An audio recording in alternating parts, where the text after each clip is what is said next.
بہت زیادہ بلانے والے ہیں، ان کے ہاں چلا جاتا ہوں۔ میں نے دیکھا تو ان کا بھائی جو ہے ایسے چل رہا تھا تو ہاتھ میں تسبیح تھی، بات تھوڑی کرتا تھا، تسبیح زیادہ پڑھتا تھا۔ اس کا دبئی میں بہت بڑا کاروبار، جسے کہنا چاہیے بہت بڑا کاروبار دبئی میں۔ کہنے لگا گاڑی میں جا رہا تھا، کچھ لوگ آئے، گاڑی کا دروازہ کھولا، بیٹھے، مجھے لے گئے۔ پھر میرے گھر والوں کو مہینوں پتہ نہ چلا، اور اس کے بعد بڑی اذیتوں کے بعد میں چھوٹا۔ اب وہاں بیٹھ کے پھر اللہ ہی تھا تنہائی میں، اور تو کوئی تھا ہی نہیں۔ کہا کہ وہ اللہ سے ذکر کرنے اور باتیں کرنے کی ایسی کوئی مجھے عادت سی پڑ گئی ہے، اب لوگ مجھے کہتے ہیں کہ آپ جیل کی اذیتوں کی وجہ سے خاموش ہو گئے ہیں۔ میں لوگوں کو لاکھ کہتا ہوں، نہیں، وہ مانتے نہیں۔ جیسے نا بندہ کوئی غم کی وجہ سے بعض اوقات نا چپ ہو جاتا ہے، وہ کیوں کہتے ہیں؟ اسے چپ لگ گئی ہے، خاموش ہو گیا ہے۔ کہا کہ میں لوگوں کو کہتا ہوں، نہیں، میں جیل کی وجہ سے خاموش نہیں ہوں۔ اس قید نے، اس جیل نے میرے اوپر جو آزمائش بھیجی ہے، اس قید نے اور جیل نے میرے اوپر جو آزمائش بھیجی ہے، اور میں پھر وہاں ذکر کا عادی بنا، دعاؤں کا عادی بنا، تسبیح کا عادی بنا، اعمال کا عادی بنا، اور وہ عادت سی پڑ گئی ہے، اور وہ عادت سی ایسی پڑی ہے کہ بس سارا دن اب اسی میں لگا رہتا ہوں، سارا دن اب اسی ذکر میں اور اسی یاد میں لگا رہتا ہوں۔ کہیں ایسا نہ ہو ہم بھی اگر ذکر سے غافل ہوئے، تسبیح سے غافل ہوئے، خدا نہ خاصہ ایسی آزمائش آ جائے اور پھر ہم ذکر اور تسبیح اور اعمال کے عادی بن جائیں، اللہ سے عافیت مانگے۔ اور اگر ہماری زبانوں پہ تسبیح ذکر آ گیا ہے عافیت کے دنوں میں، تو سمجھ لیں یہ اس کی عطا ہے، یہ اس کی نعمت ہے، یہ اس کی کریمی ہے، یہ اس کا فضل ہے۔ اس نے بہت بڑی آزمائش سے پہلے ہمارے اوپر اتنا کرم کر دیا، اس کا بہت بڑا کرم ہے۔ اس لیے اللہ جل شانہ کے حبیب کملی والے نے آزمائشوں سے پناہ مانگی ہے۔ اللہم انی اعوذ بک من جہد البلا، آزمائش، کوئی بلا آ جائے، ودرک الشقاء، شقاوت میں میرا نام آئے، بدبختی میں، یہ بھی آزمائش ہے، وسوء القضاء، میرے لیے ایسے فیصلے ہونا شروع ہو جائیں جو مجھے برباد کر دیں، ایک کے بعد دوسرا میرے حق میں فیصلہ، میرے خلاف فیصلے سارے، وشماتت الاعداء، اور ایسا وقت میرے آزمائش نہ آئے کہ دشمن تالیاں بجائے، دشمن ہنسے اور میرا مذاق اڑائے۔ اس لیے میرے آقا نے، میرے حضور نے آزمائشوں سے پناہ مانگی ہے، عافیت مانگی ہے۔ اللہم انی اعوذ بک من زوال نعمتک، اللہ نعمت دی پھر اس کا زوال آ گیا، وتحول عافیت، عافیت دی اور تم نے چھین لی۔ اللہم انی اعوذ بک من زوال نعمتک وتحول عافیتک وفجاءت نقمتک وجمیع سخطک، اے اللہ کو میرے اوپر ایسے حملے ہوں اور سختیاں میرے اوپر شروع ہوں، مولا میں اس سے پناہ مانگتا ہوں۔ میں مانگتا کیا ہوں؟ ربنا آتنا فی الدنیا حسنۃ، اس سے دنیا کا بہترین پیکج مانگتا ہوں، اور فی الآخرۃ حسنۃ، تو اس سے آخرت کا بہترین پیکج، شاندار، لاجواب، بہترین۔ ہاں، آزمائشیں، مصیبتیں، تکلیفیں، حوادث، حادثات، ناکامیاں، بیماریاں، پریشانیاں میں نہیں مانگتا مولا۔ اللہم انی اعوذ بک من الہم والحزن، ہم کہتے ہیں ٹینشن کو، انزائٹی کو، اسٹریس کو، ڈپریشن کو، اندر غم ہے باہر پتہ ہی نہیں، اس کو ہم کہتے ہیں، اور حزن کہتے ہیں جس پہ ہائے ہائے ہو۔ اے اللہ میں تجھ سے اندر کا دکھ جو مجھے دیمک کی طرح کھائے، اور باہر کا دکھ جو مجھے تڑپائے، اندر کا دکھ کھائے اور باہر کا دکھ تڑپائے، اے اللہ میں اس سے پناہ مانگتا ہوں۔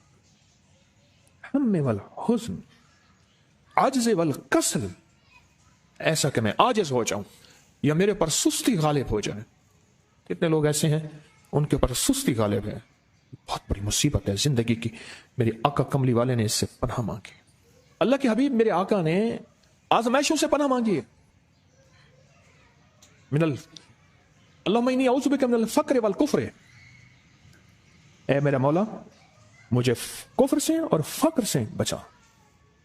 فقر ایسا، غربت ایسی آئے کہ میرے ذہن میں ہر وقت لوگوں کی جیب پہ نظر ہو، ہر وقت لوگوں کی جیبوں پہ نظر ہو. یہ دو وقت میں ہوتا ہے، ذہن نشین رکھیے گا.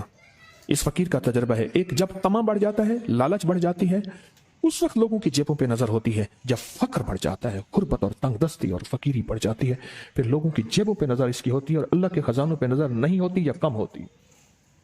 اے میرے مولا، مجھے فقر سے بچا اور کفر سے بچا، کہ ایسا وقت نہ آئے میں اپنا دین بیچ بیٹھوں، اپنا ایمان بیچ بیٹھوں. ہمارے ایک مخلص تھے عبد الوحید سلیمانی صاحب رحمۃ اللہ علیہ، کہنے لگے انارکلی میں میرا ایک دوست تھا، تو میں اس دوست کے ساتھ زندگی گزری، پنجاب یونیورسٹی میں اکٹھے پڑھتے تھے. تو پھر پتہ چلا کہ وہ بہت مالدار ہو گیا. اسلام آباد کے ایک بہت بڑے سیکٹر میں گیا تو اس کا گھر دیکھا، گاڑیاں، بڑا گھر، اور یہاں اس کے پاس ایک پرانی سی پتلون ہوتی تھی اور غربت ہوتی تھی اور انارکلی کے کسی اوپر چبارے کے کسی کمرہ لیا ہوا تھا. تو میں نے اس کا نام لے کے پوچھا یہ کیا؟ اس نے ایسے سینے پہ ہاتھ رکھ کے کہا بس یہی بیچا ہے، اب باقی سب ٹھیک ہے، سینے پہ ایمان بیچا ہے، اب کچھ مل گیا. اللہ میرے پر وہ وقت نہ لا جب میرے اوپر فقر غالب آ جائے یا کفر آ جائے. میری آقا کملی والے نے آزمائشوں سے پناہ مانگی، اور آپ حضرات کتنے خوش قسمت ہیں، اس کی شان کریمی اللہ نے آزمائشوں سے بچایا. اور انشاءاللہ ان نام کی برکتوں سے، ان دعاؤں کی برکتوں سے، ان تسبیحوں کی برکتوں سے، اس اللہ کے نام لینے کی برکت سے انشاءاللہ اللہ اور آزمائشوں سے بچائے گا. اللہ نے بغیر آزمائشوں کے ہمیں اپنا نام دے دیا، اپنے نام کی تسبیح دے دی، اپنا ذکر دے دیا، اپنی یادیں دے دی. اسی جگہ منہ سے اللہ نکل جاتا ہے، کہیں رحمان نکل جاتا ہے، کہیں بسم اللہ نکل جاتا ہے. ابو عبداللہ مغربی فرماتے ہیں میں نے رسول اللہ صلی اللہ علیہ وسلم کو خواب میں دیکھا، عرض کیا مجھے اللہ سے ایک حاجت ہے، کس وسیلے سے دعا مانگو؟ عرض کیا مجھے اللہ سے ایک حاجت ہے، کس وسیلے سے دعا مانگو؟ کوئی عمل بتا دیں، کوئی وسیلہ بتا دیں آقا. میں نے حضور سے خواب میں سوال کیا تو آپ نے ارشاد فرمایا جس کو بھی اللہ سے کوئی حاجت ہو اسے چاہیے وہ سجدے کرے، یعنی 2 رکعت ادا کرے اور سجدے کی ہر رکعت میں 40 مرتبہ آیت کریمہ پڑھے، جو میں عمل میں بتایا کرتا ہوں، لا الہ الا انت سبحانک انی کنت من الظالمین.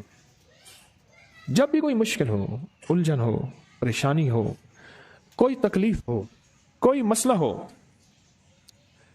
تو میرے حضور نے فرمایا کہ تو ایسا کر، تو ایسا کر، تو کیا کر، تو نفل پڑھ، ہر رکعت میں سبحان ربی الاعلیٰ کے بعد 40 مرتبہ آیت کریمہ پڑھ، اور پڑھ ایسے ڈوب ڈوب کے، مانگ مانگ کے، گڑ گڑا کے، بھکاری محتاج سائل اور منگتا بن کے پڑھ. اور حدیث میں آیا کہ کوئی مصیبت زدہ اس کو نہیں پڑھتا جس کی مصیبت دور نہیں ہوتی. آیت کریمہ کو فرمایا کوئی مصیبت زدہ اگر پڑھ لے اس کی مصیبت دور ہوتی ہے. اور ایک اور حدیث میں ہے کہ کبھی ایسا نہیں ہوا کہ کسی مسلمان آدمی نے کسی چیز کے لیے اسے پڑھا ہو اور اس کی دعا قبول نہ ہوئی ہو. اور اس کو ترمذی اور نسائی نے روایت کیا ہے. میرے آقا فرماتے ہیں کہ میں جب شب معراج میں میرا ایک شخص پر گزر ہوا جو نور عرش میں چھپا ہوا تھا، عرش کے نور میں اتنا ڈوبا ہوا تھا، خود چھپا ہوا تھا عرش کے نور میں. میں نے پوچھا یہ کون ہے، یا کوئی فرشتہ ہے؟ فرمایا نہیں. میں نے کہا تو پھر یہ کون ہے؟ فرمایا ایک انسان ہے. جب دنیا میں تھا تو یاد خدا اسے اس کی زبان پر تر و تازہ رہتی تھی، اس کا دل مسجد میں لگا رہتا تھا. آج اللہ کے حضور یہ نور عرش کے نور میں اتنا ڈوبا ہے کہ خود چھپ گیا. 2 چیزوں کی وجہ سے. ایک، اس کی زبان ہر وقت اللہ کی یاد سے تر و تازہ رہتی تھی. جو دم غافل سو دم کافر، میں نے مرشد سبق پڑھایا ہو. حضور کہتے ہیں میں مرشد کے پاس گیا، میں نے کہا حضرت کو نصیحت فرما دیں. فرمایا میری نصیحت یہی ہے جس دم غافل ہوگا سمجھ لے وہ دم تیرا کافر ہے. اور کافر کے معنی اصل ہیں انکار کے. وہ تیرا دم اللہ کے ساتھ جڑا ہوا نہیں ہے. اور میں ذکر کرنے والوں کی مثال زندہ کی ہے اور ذکر نہ کرنے والوں کی مثال مردہ کی ہے. حضرت خالد بن ولید نے فرمایا ایک طرف ہزاروں تھے اور فرمایا مجھے چند دے دیں. تو پوچھا آپ کو چند کیوں دیں؟ کہا وہ سارے مردہ ہیں. وہ کلمہ پڑھنے والے نہیں تھے، وہ سارے مردہ ہیں، مجھے چند کلمہ پڑھنے والے دے دیں، یہ سارے زندہ ہیں اور یہ غالب آئیں گے، اور یہی ہوا، اور یہ کلمہ پڑھنے والے غالب آ گئے۔